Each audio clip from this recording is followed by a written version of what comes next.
ఈ illegal transportation of sand గురించి complaints ఎక్కువగా రావటం వల్ల మేము దీని మీద నిఘా పెట్టడం జరిగింది.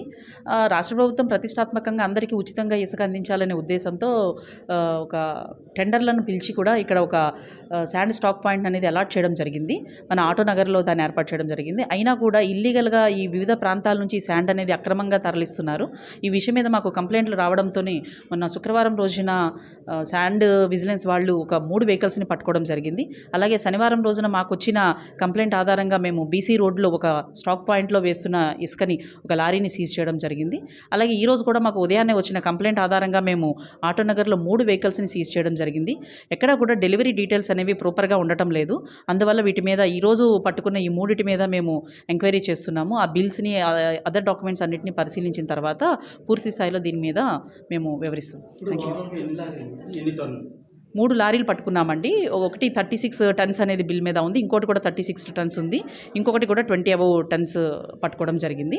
అయితే అవి ఇంకా కొంచెం ఇసుక కూడా కొంచెం ఎక్కువ ఉన్నట్టుగా అనిపిస్తుంది. సో పూర్తి విచారణ జరిపినాక వాటిని సీజ్ చేయడం విషయంలో నిర్ణయం తీసుకుంటాం. ఇలాంటివి మళ్ళీ జరగకుండా నివారణ కఠిన చర్యలు ఏమైనా తీసుకుంటారా మేడం? మేము మా యొక్క ఫీల్డ్ లెవెల్ స్టాఫ్ అందరినీ కూడా అలర్ట్ చేయడం జరిగిందండి. అలాగే ప్రతి చోట ఎక్కడైతే శాండ్ స్టాక్ పాయింట్స్ ఉన్నాయని మాకు అనుమానం వస్తుందో ఆ అన్ని ప్రాంతాలను కూడా ప్రతిరోజు విజిట్ చేయడం కానీ, అలాగే ఎక్కడైనా కంప్లైంట్ రాగానే ఇమీడియట్గా స్పందించమని కూడా మేము చెప్తున్నాము. కంప్లైంట్ వచ్చిన ఒక 15 to 20 minutesలో మేము యొక్క ప్రాంతానికి చేరుకోవడానికి తగు విధంగా సూచనలు అయితే జారీ చేయడం జరిగిందండి. Thank you.